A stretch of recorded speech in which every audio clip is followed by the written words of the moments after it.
Hello students, welcome back to organised knowledge channel. और आज की इस वीडियो में बच्चों हम डिस्कस करेंगे worksheet number 17 for class 6 science की। बच्चों ये वर्कशीट है जो आपके लिए 27 नवंबर 2020 के लिए शेड्यूल की गई है। आज की वर्कशीट में बच्चों हमारा चैप्टर कंटिन्यू है, लाइट, शेडोज एंड रिफ्लेक्शंस। ठीक है, लास्ट जो वर्कशीट थी उसमें हमने पढ़ा कि luminous, non luminous, transparent, translucent and opaque object क्या होते हैं। आज हम पढ़ेंगे कि जो शेडोज हैं लाइट से वो कैसे फॉर्म होती हैं। जैसा कि आप इसमें भी देख पा रहे हो कि जो ये वर्ड्स लिखे गए हैं इनके पीछे क्या है, इनके पीछे इसकी शेडो जो है वो आई हुई है। ठीक है, तो इस तरह की शेडो कैसे बनती है तो वो हम इसमें देखेंगे। Light a torch in a dark room and hold your hand against the torch। आप जो क्या कीजिए, टॉर्च को लीजिए और अंधेरे कमरे में और अपने हैंड को टॉर्च के सामने रखे और देखिए क्या होता है। You will see shadow of your hand formed on the wall. आप जो है वॉल पे शेडो देखेंगे अपने हाथ की, opposite to the torch, torch की ऑपोजिट साइड में। You can not see a shadow in dark. आप डार्क में जो है बिना लाइट के आप शेडो नहीं देख सकते। You need some source of light for the shadow to form. आपको क्या चाहिए, आपको एक सोर्स ऑफ लाइट चाहिए शेडो फॉर्म करने के लिए। When the path of the light is obstructed or blocked by an object, the region behind the object remains dark. So क्या होता है कि when the path of the light, जब light का जो पाथ है वो रोक दिया जाता है, ब्लॉक कर दिया जाता है किसी भी ऑब्जेक्ट के द्वारा, ठीक है, तो उसके पीछे क्या हो जाएगा, उसके पीछे डार्क हो जाएगा। ओके, तो वो क्या है, क्योंकि डार्क क्यों हो जाएगा, क्योंकि देखिए मान लीजिए टॉर्च है, इसके सामने जो है अगर आपने कोई ऑब्जेक्ट रखा तो ये ऑब्जेक्ट क्या करेगा, ये जो लाइट रेज है उनको रोक देगा। और जो भी हमारी स्क्रीन है, मे बी वॉल है या कोई भी स्क्रीन हो सकती है, उसके ऊपर इसके पीछे तो क्या हो गया, डार्क हो गया ना, तो वो डार्कनेस ही क्या है, वो शेडो है। सो it remain dark because the light, there is no light in this region and this is because light travel in a straight line।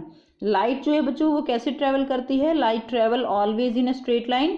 तो क्या होगा, ऐसा नहीं होगा अगर इस लाइट के बीच में ये ऑब्जेक्ट आ गया तो क्या होगा, ये लाइट रेज को रोक देगा। अब लाइट रेज ऐसे नहीं है कि यहाँ से चल के और ऐसे फिर पीछे जो है यहाँ पर शेडो नहीं बनाएंगी, ऐसा नहीं होगा। ओके, नेक्स्ट देखिए, A shadow is formed when a part of light is blocked by the object। So shadow कब फॉर्म होती है, when part of light is blocked, जब लाइट जो है वो ब्लॉक कर दी जाती है by any object। We can see a shadow on a wall or ground or any surface which can serve as a screen। हम शेडो कहीं पर भी देख सकते हैं बेटा, वॉल पे देख सकते हैं, ग्राउंड पे भी देख सकते हैं। आपने देखा है दोपहर को जो हमारी शेडो है, हम चलते हैं तो साथ साथ चलती है, ठीक है ना, तो वो क्या है हमारे लिए, चाहे ग्राउंड है या वॉल है, it just like a screen. Opaque object produce darker shadow than the translucent object. जो ओपेक ऑब्जेक्ट होते हैं which can not pass light through them, so that opaque object produce darker shadow. क्या provide करते हैं, वो बहुत ही dark shadow provide करते हैं, डार्क, ठीक है। देन ट्रांसल्यूसेंट ऑब्जेक्ट, यानी ओपेक ऑब्जेक्ट वो अपने अंदर से लाइट पास नहीं होने देंगे जिससे शेडो बहुत ज़्यादा डार्क होगी, as compare to translucent object. Translucent object कौन से होते हैं, जो पार्शली लाइट को अलाउ करते हैं, जिसके कारण वो इतनी डार्क शेडो फॉर्म नहीं कर पाते। Opaque object cut off the light totally while a translucent object allow the light to pass through it partially। तो ये हम समझ चुके हैं, ओपेक ऑब्जेक्ट क्या करते हैं, लाइट को टोटली कट कर देते हैं। नेक्स्ट देखिए, a transparent object hardly form any shadow as it does not obstruct the light passing through it. So transparent object जो है वो शेडो फॉर्म नहीं करेंगे बिकॉज कि उसमें कोई भी लाइट जो है वो उसमें पास हो जाती है, कोई ऑब्स्ट्रक्शन नहीं है, इसलिए वो शेडो फॉर्म नहीं करेंगे। Thus we require a luminous source, an object and a screen to see a shadow। So हमें क्या चाहिए, luminous source चाहिए, like torch, ऑब्जेक्ट चाहिए, कोई भी ऑब्जेक्ट हो सकता है, ओपेक ऑब्जेक्ट हो सकता है, ट्रांसल्यूसेंट हो सकता है, एंड अ स्क्रीन, और एक स्क्रीन चाहिए जहाँ पर हम शेडो को देख सकें। Shadow is always dark, shadow हमेशा कैसी होती है, shadow is always dark even that of a colourful object. अब आप जो है देखिए, मान लीजिए आपने कोई कलर्ड ऑब्जेक्ट ले रखा है तो ऐसा तो नहीं है कि उसकी शेडो कलर्ड बनती है, उसकी शेडो भी बिल्कुल डार्क बनती है। So shadow is always dark it may be a colorful object. Now the shape, size and nature of a shadow depends on the following. So यहाँ पर कुछ फैक्टर्स दिए गए हैं जिनके ऊपर जो शेडो है वो डिपेंड करती है. सो फर्स्ट फैक्टर क्या है? Angles at which light falls on the object. तो फर्स्ट फैक्टर है कि किस एंगल से लाइट जो है वो ऑब्जेक्ट के ऊपर फॉल हो रही है. ओके, उसके ऊपर शेडो डिपेंड करती है. नेक्स्ट है size of the object and the source. So shadow depend करती है कि ऑब्जेक्ट का साइज कितना है. जितना बड़ा साइज होगा उतनी शेडो जो है वो ज़्यादा बड़ी बनेगी, जितना साइज छोटा होगा शेडो छोटी होगी. और सोर्स जो है वो हमारे पास कैसा है उसके ऊपर भी डिपेंड करता है. यानी कंक्लूजन इज दैट कि कोई भी ऑब्जेक्ट कितनी लाइट को ऑब्स्ट्रक्ट कर पाता है उसके ऊपर डिपेंड करती है shadow. Distance between the object and the light source. तो ऑब्जेक्ट और लाइट सोर्स के बीच में कितनी डिस्टेंस है. यानी मान लीजिए आपके पास एक बुक है या कोई भी आपके पास ब्लॉक है, अगर आप इस पर लाइट टॉर्च जो है वो यहाँ से लाइट इसके ऊपर फॉल करते हो, ये हमारे पास वॉल स्क्रीन है, अगर आप इसको इसके पास लेकर आओगे तो क्या होगा, ये ज़्यादा लाइट को रोकेगी. ठीक है, ज़्यादा लाइट को रोकेगी तो शेडो कैसी होगी, शेडो बड़ी हो जाएगी, लार्ज शेडो. पास लेकर आओगे लार्ज हो जाएगी, दूर लेकर जाओगे तो क्या होगा, ये कम लाइट को जो है रोक पाएगी. ठीक है, और क्या होगा, शेडो जो है वो स्मॉल शेडो हो जाएगी. कैसी शेडो होगी, it will be small. Next देखिए distance between the screen and the object. तो स्क्रीन और ऑब्जेक्ट की डिस्टेंस पे भी शेडो जो है वो मैटर करती है. Angles at which light falls on the object. अब इस एंगल पे भी डिपेंड करती है शेडो कि जो लाइट है, ठीक है, वो किस एंगल से जो है फॉल हो रही है किसी भी ऑब्जेक्ट पे. For example if you observe a shadow of a tree during the day. अगर आपने देखा है ड्यूरिंग द डे अगर आप शेडो ऑब्जर्व करते हो किसी भी ट्री की, we will notice that the length of the shadow changes with time. आप देखोगे कि जो लेंथ है शेडो की वो टाइम के साथ चेंज होती है. ए shadow of a tree is shortest eight noon. तो नून में क्या होगा, जो शेडो होगी ट्री की वो सबसे छोटी होगी. क्यों होगी, क्योंकि देखिए सन जो है बिल्कुल जो है यहाँ पर क्या है, at the above the head है, और यहाँ पर क्या होगा कि यहाँ से इतने एरिया में ही लाइट रेज जो है वो ऑब्स्ट्रक्ट कर पाता है ट्री, जिसके कारण शेडो जो है वो केवल इतने एरिया में बनती है. लेकिन इन द मॉर्निंग एंड इवनिंग क्या होता है, जब जो सन है वो इस तरह से इस एंगल पे आता है तो जो लाइट रेज हैं वो कुछ इस तरह से यहाँ से ये इतना एरिया ये वाला भी इसको ऑब्स्ट्रक्ट करेगा, नीचे जो स्टेम है वो भी ऑब्स्ट्रक्ट कर रही है, और इस तरह से जो शेडो है वो ऐसे स्टेम के साथ पूरी ऐसे बड़ी जो है शेडो बनती है.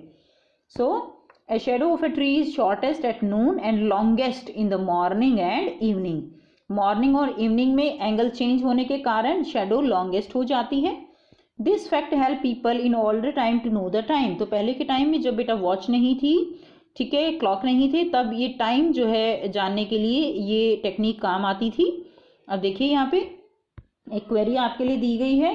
A torch is shone on to a star shaped card which form a shadow on the screen behind the card. तो आपको एक इस तरह का कार्ड है, ठीक है, स्टार शेप्ड, और इसकी एक शेडो बन रही है बिहाइंड द कार्ड.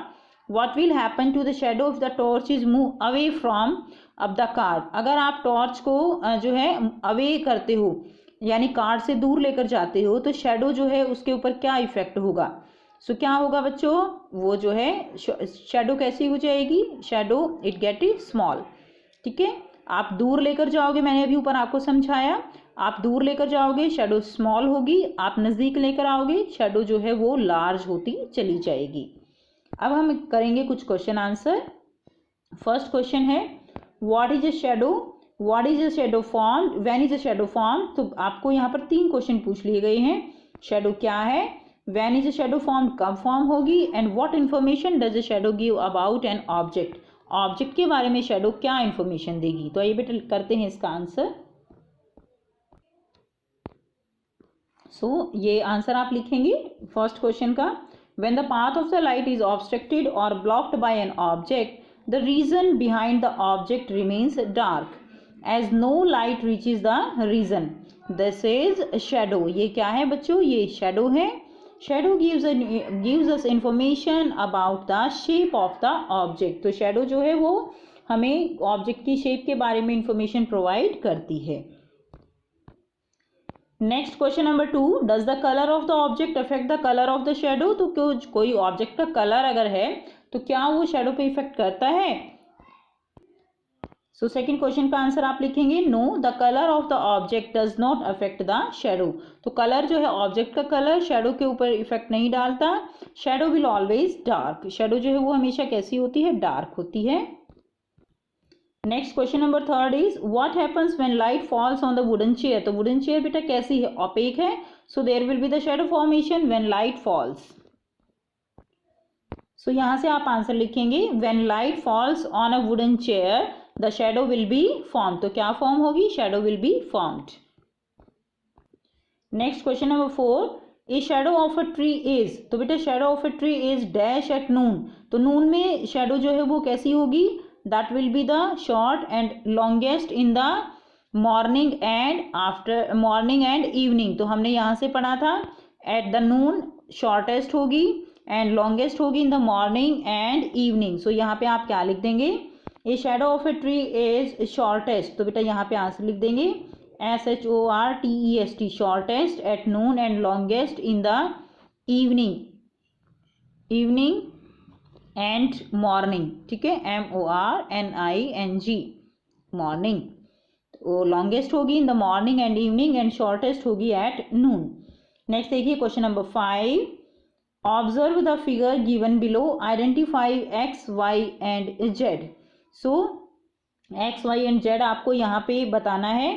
तो यहाँ पे आपको डायग्राम जो है दिखाया गया है। तो देखिए X क्या है? यहाँ पे हमारा हैंड है X, Y टॉर्च है और Z जो है क्या है? ये शेडो जो है बनी हुई है। तो आइए बेटा लिखते हैं इसका आंसर।